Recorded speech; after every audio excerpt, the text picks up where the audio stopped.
ಕಾಂಗ್ರೆಸ್ ನಾಯಕರು ನಗರದ ಮೆಲ್ನಾಕ್ ಆಸ್ಪತ್ರೆಯ ಹೆಸರು ಕೆಡಿಸುವ ಕೆಲಸ ಮಾಡುತ್ತಿದ್ದಾರೆ ಎಂಬ ಶಾಸಕ ವೇದವ್ಯಾಸ್ ಕಾಮತ್ ಆರೋಪಕ್ಕೆ ಮಾಜಿ ವಿಧಾನ ಪರಿಷತ್ ಸದಸ್ಯ ಐವಾನ್ ಡಿಸೋಜಾ ತೀಕ್ಷ್ಣವಾಗಿ ಪ್ರತಿಕ್ರಿಯೆ ಕೊಟ್ಟಿದ್ದಾರೆ.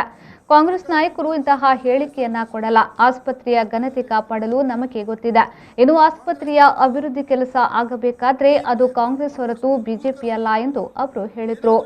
ಇನ್ನು ಆಸ್ಪತ್ರೆಗೆ ಕಾಟಾಚಾರಕ್ಕೆ ಭೇಟಿ ನೀಡುವುದಿಲ್ಲ, ಅಲ್ಲಿನ ವ್ಯವಸ್ಥೆ ಯಾವ ರೀತಿ ಇದೆ ಎಂಬುದನ್ನು ಪರಿಶೀಲನೆ ನಡೆಸುವ ಕೆಲಸ ಮಾಡಬೇಕೆಂದು ತಾಕೀತು ನೀಡಿದರು.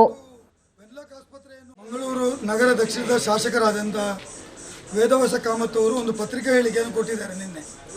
ಅವರು ಏನು ಹೇಳಿದ್ದಾರೆ ಅಂದರೆ, ಕಾಂಗ್ರೆಸ್ನವರು ಸರ್ಕಾರಿ ವೆನ್ಲಾಕ್ ಆಸ್ಪತ್ರೆಯ ಹೆಸರು ಕೆಡಿಸಲು ಪ್ರಯತ್ನ ಮಾಡ್ತಿದ್ದಾರೆ ಎಂಬ ಮಾತನ್ನು ಹೇಳಿದ್ದಾರೆ. ಕಾಂಗ್ರೆಸ್ನವರು ಈ ಪ್ರಯತ್ನ ಮಾಡುವಷ್ಟು ಮೂರ್ಖರಲ್ಲ.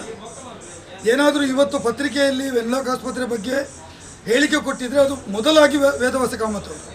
ನಮಗೆ ಆಸ್ಪತ್ರೆಯ ಘನತೆ ಗೌರವ ಕಾಪಾಡುವುದು ಸರಿಯಾಗಿ ಗೊತ್ತಿದೆ. ಇವತ್ತು ವೆನ್ಲಾಕ್ ಆಸ್ಪತ್ರೆಯನ್ನು ಅಷ್ಟು ದೊಡ್ಡ ಮಟ್ಟಿಗೆ ಬೆಳೆಸಿದ್ದು, ಇವತ್ತು 72 ವೆಂಟಿಲೇಟರ್ಗಳು ಇಲ್ಲಿ ಇದ್ದಾರೆ ಅಂತ ವೇದವ್ಯಾಸ ಕಾಮತ್ ಹೇಳುವುದಾಗಿದ್ದರೆ ಅದು ಕಾಂಗ್ರೆಸ್ ಸರ್ಕಾರ ಇದ್ದಾಗ ಮಾಡಿದಂಥ ಕೊಡುಗೆ.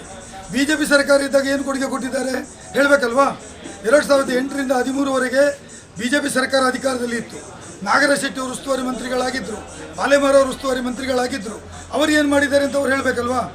ಅದರ ನಂತರ ಇವತ್ತು ಕಳೆದ 1.5 ವರ್ಷಗಳಿಂದ ಕೋಟಾ ಶ್ರೀನಿವಾಸ್ ಪೂಜಾರಿ ಅವರು ಇದ್ದಾರೆ. ನೀವೇನು ಅದಕ್ಕೆ ವೆನ್ಲಾಕ್ ಆಸ್ಪತ್ರೆ ಬೆಳವಣಿಗೆಗಾಗಿ ಮಾಡಿದಿರಿ ಅಂತ ಹೇಳಬೇಕಲ್ವಾ?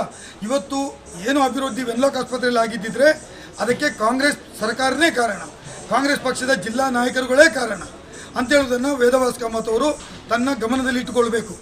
ಮತ್ತು ವೇದವ್ಯಾಸ ಕಾಮತ್ ಅವರು ಇರುವುದು ಅಲ್ಲಿ ಹೋಗಿ ವೆನ್ಲಾಕ್ ಆಸ್ಪತ್ರೆಯಲ್ಲಿ ಎಷ್ಟು ಬೆಡ್ ಉಂಟು, ಎಷ್ಟು ಆಕ್ಸಿಜನ್ ಬೆಡ್ ಉಂಟು ಅಂತ ಲೆಕ್ಕ ಮಾಡಿ ನಮಗೆ ಹೇಳಲಿಕ್ಕೆ ಅಲ್ಲ, ಅದು ಹೇಳಲಿಕ್ಕೆ ವೈದ್ಯರಿದ್ದಾರೆ. ನೀವು ಎಷ್ಟು ವೆಂಟಿಲೇಟರ್ನ ಜಾಸ್ತಿ ಮಾಡಿದಿರಿ, ಎಷ್ಟು ಆಕ್ಸಿಜನ್ ಬೆಡ್ಡನ್ನು ಜಾಸ್ತಿ ಮಾಡಿದಿರಿ, ಎಷ್ಟು ಫೆಸಿಲಿಟಿಗಳನ್ನು ಜಾಸ್ತಿ ತಂದಿರಿ, ಇದರ ಬಗ್ಗೆ ನೀವು ಮಾತಾಡಬೇಕು.